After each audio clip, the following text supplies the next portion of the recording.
Mbinzambila, Zala Malamu, Amona. Donc, je fais cette vidéo rapidement pour faire suite aux commentaires que j'avais déjà publiés très récemment. Une vidéo qui s'adressait à deux frères, Anguna Paul et Nzinga Philippe Makiadi. Donc, pour récapituler, on parlait de la troisième indépendance. La troisième indépendance qui est capitale et décisive. Ouais. C'est trop petit ça. Ah, ça repart à l'eau? Voilà. Désolé. Ta vidéo. Ouais. Hein? Je suis désolé pour ta vidéo du coup. Voilà. Donc, vous savez, on était en train de déconstruire, on est allé consulter l'histoire. Hein, la première étape, c'est de consulter l'histoire pour détecter les endroits où on a été piégé, hein, où on a été enfermé, hein, psychologiquement, mentalement, spirituellement.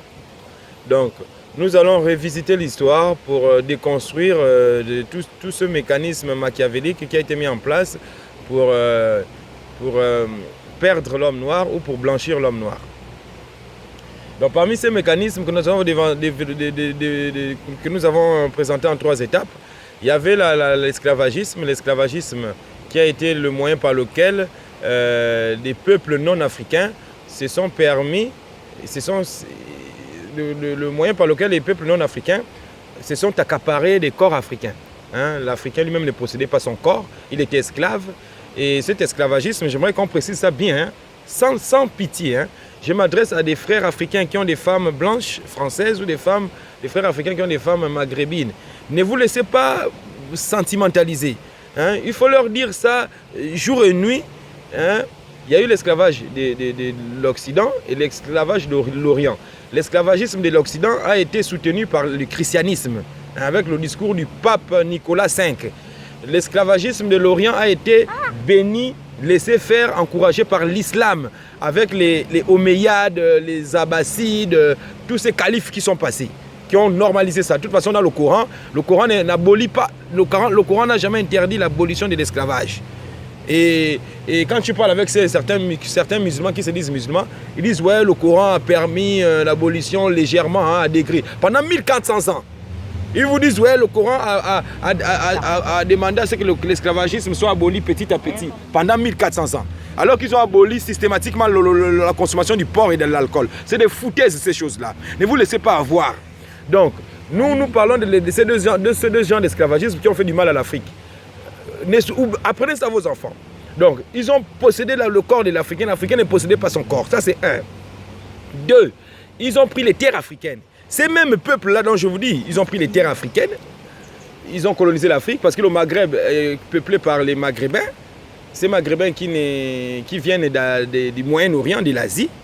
Hein, ils ont pris ces terres-là au détriment des Africains qui habitaient là. Jusqu'à aujourd'hui, ils sont marginalisés, ils sont martyrisés. On a aussi l'Afrique du Sud, hein, certains même qui ont pris les terres. Jusqu'à aujourd'hui, on a le tonton Mugabe qui se bat pour reprendre les terres de ces esclavagistes colons pour remettre ça au peuple qui en a besoin aussi, pour la distribution et l'équilibre des terres. Donc on a ce problème territorial qu'il fallait reprendre. On a repris nos terres. Hein, l'esclavagisme, je l'avais déjà dit à travers Sourcin d'ouverture, la reprise de nos terres, les indépendances dans les années 60 à travers les tontons comme Kwame Nkrumah, Sékou Touré, ils sont pleins, hein, les pères d'indépendance, Lumumba, tout ça. La troisième indépendance, là où qui est capitale, le sujet il est là. Hein. Je fais ce rappel pour savoir de quoi on parle. La troisième indépendance la plus décisive et la plus capitale, c'est l'indépendance spirituelle. Voilà. Donc on doit reprendre la possession de notre Mbanza, l'architecture de la pensée. Hein, parce qu'on a démontré que la pensée est la chose la plus réelle. La pensée est plus réelle que tout ce qu'on peut imaginer. Enfin, on peut toucher. Tout ce qu'on peut toucher, c'est relatif. Mais la pensée, tout est part de la pensée. Hein, c'est par la pensée que l'Éternel a créé l'existence, nous a invités à l'existence. En reprenant même les dires de René Descartes, je pense donc je suis, comprenez que la pensée est fondamentale. Donc nous on est ici vraiment pour la délivrance de la Mbanza africaine. Et c'est important, la libération, la délivrance spirituelle. hein, et de la pensée. Donc, là, à ce moment, on se souvient de Simon Kimbangu. Simon Kimbangu, moi je dirais Fumu Kimbangu, parce que le Simon c'est une façon de le christianiser. Fumu Kimbangu qui a commencé ce combat de libération spirituelle de l'homme noir, qui a déjà... il a fait un grand boulot. Et il vous a fait une prophétie. Une prophétie où il vous a dit que nous reviendrons. Bien Abilaka, nous sommes là. Le problème, c'est que votre maturité spirituelle n'a pas encore abouti. Hein? Mais nous savons que dans très bientôt, vous comprendrez ce pourquoi nous sommes et ce serait bien pour la communauté, pour l'intérêt du monde. Donc, on parle de la conscience ici, de la mbanza, la pensée. Donc, pour que la pensée, la conscience soit effective, hein, parce que c'est la prise de conscience profonde qui permet à l'homme de sortir de ce piège que le christianisme et l'islam ont tendu au peuple africain. Donc quand on parle de la conscience, comprenez que l'homme qui prend conscience, hein, c'est un éveil, hein, c'est une forme d'éveil, la conscience. Hein, la faculté d'apercevoir les choses qui se passent au plus profond de nous et au plus extrême de nous. Donc, le truc, il est là. Moi, j'aimerais simplement dire ceci.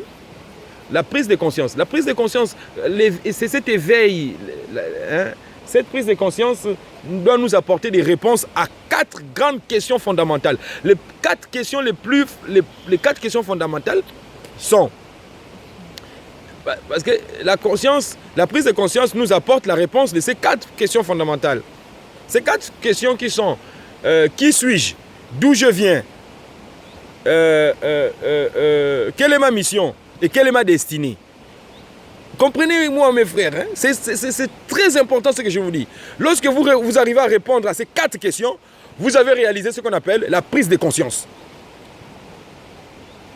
C'est-à-dire, vous vous positionnez. Vous savez qui vous êtes. Vous savez ce pourquoi vous êtes fait, votre mission, votre destinée, et d'où vous venez, votre origine. Avec ça, vous réalisez ce qu'on appelle le Bukulu Circum. Vous saisissez, vous tenez le tenant, les aboutissants. Vous maîtrisez en même temps votre histoire et votre passé. C'est-à-dire, vous savez d'où vous venez, vous savez d'où vous partez, vous savez pourquoi vous êtes là et ce que vous devez faire. C'est important. Chacun doit se poser cette question. C'est vraiment par ce mécanisme, ce cheminement que l'homme parvient à la délivrance spirituelle. Il se délivre d'abord de lui-même, parce qu'on a parfois des préjugés, des idées reçues. Hein, par rapport à la société, il faut tout déconstruire. Et par là, il atteint ce qu'on appelle la pleine conscience, hein, comme la pleine lune. Donc, c'est ce que nous appelons la voie de la délivrance. Hein, le nzela, hein, nzela, le chemin, le tarika, comme disent certains frères musulmans. Pour préciser, j'ai beaucoup d'admiration pour le christianisme et l'islam. Hein. Moi, je respecte les musulmans, je respecte les chrétiens. Mais ce que je ne peux pas tolérer, c'est cette complaisance que certains de nos frères ont suite aux conséquences de la pénétration du christianisme et de l'islam en Afrique, avec les conséquences qui nous ont engendrées. Hein. La dignité passe aussi par la restauration de la vérité historique. Hein? On ne peut pas continuer à vivre cette vie d'hypocrisie avec nos frères arabo-musulmans. Il faut qu'on les aide aussi parce que parmi nos frères, il y en a qui ne savent pas ça, qui sont dans une ignorance profonde. Et il y en a qui sont dans le déni. Ils veulent quasiment nier les faits de l'esclavagisme arabo-musulman, qui a été l'esclavagisme le plus violent. On n'en parle pas.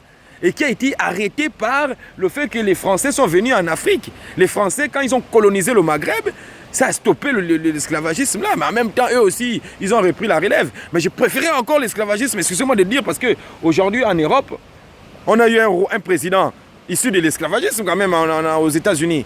On a la Guadeloupe qui est encore peuplée des Noirs, on a les Noirs aux États-Unis. Ils sont bien vivants, on les a permis de se reproduire.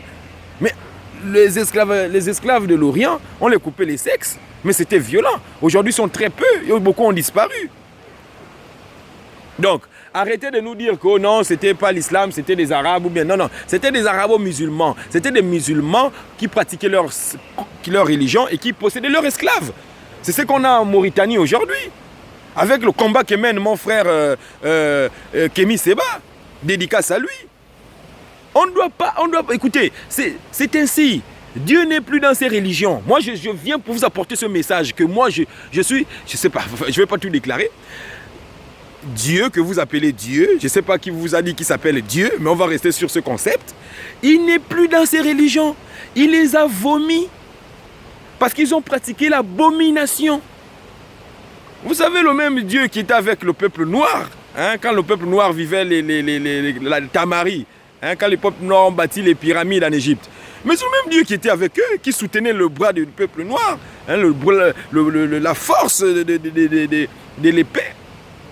Mais lorsque les Noirs ont fait des conneries, ils ont trahi par la pratique de l'abomination, ils ont assimilé, ils ont fait de l'association en assimilant leur culture avec celle des pays limitrophes voisins, Hyksos, Hittites, d'autres pays barbares des alentours. Mais on a vu ce qui s'est passé. L'Éternel a tourné le dos à cette civilisation égyptienne antique. Les Noirs ont été en débandale. Ils connaissent les conséquences de ce qui les est arrivé. C'est écrit même dans vos Bibles qu'il y a un peuple qui devait vivre 400 ans d'esclavage, d'humiliation. Pourquoi? Parce qu'ils n'ont pas voulu suivre les recommandations de Yann Dimossi, sans nom, sans endroit, sans associé. C'est ce qui arrive à l'islam. Moi, excusez-moi de vous dire, mais c'est ainsi. Quand vous regardez l'histoire, le monde actuel, mais l'Éternel les a tourné le dos. Car regardez la guerre des 6 jours. En 6 jours, un petit État comme l'Israël, il met à genoux des mastodontes comme la Syrie, l'Égypte, tout le monde arabe autour. C'est des signes. Mais aujourd'hui, on comprend mieux lorsqu'on sait que 400 ans d'esclavage, c'est pas rien. En Mauritanie, encore aujourd'hui, il y a l'esclavagisme. Allez savoir ce qui s'est passé au Soudan.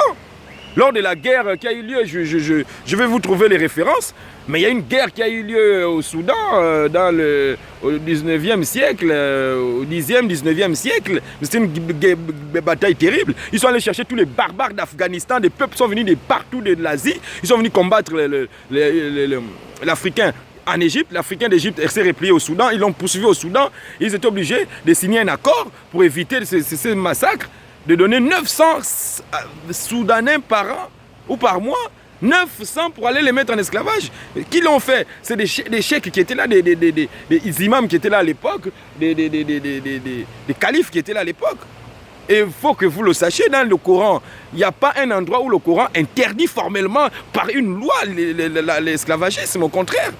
Il vous demande de bien traiter l'esclavagisme, de lui donner des droits, enfin de bien traiter l'esclavagisme. C'est quoi ce raisonnement-là? Alors que le même Coran qui a interdit la consommation du porc et la consommation d'alcool systématiquement. Hein? Tu rentres en islam, tu arrêtes l'alcool et le porc aujourd'hui. Tu n'attends pas 1400 ans. Mais alors qu'avec l'esclavage, on a dit c'était à degré. Donc je vous laisse apprécier cette vidéo-là. C'est vraiment une vidéo de réaction. On réagira tous les jours. Là, je suis dans la nature, vous voyez bien.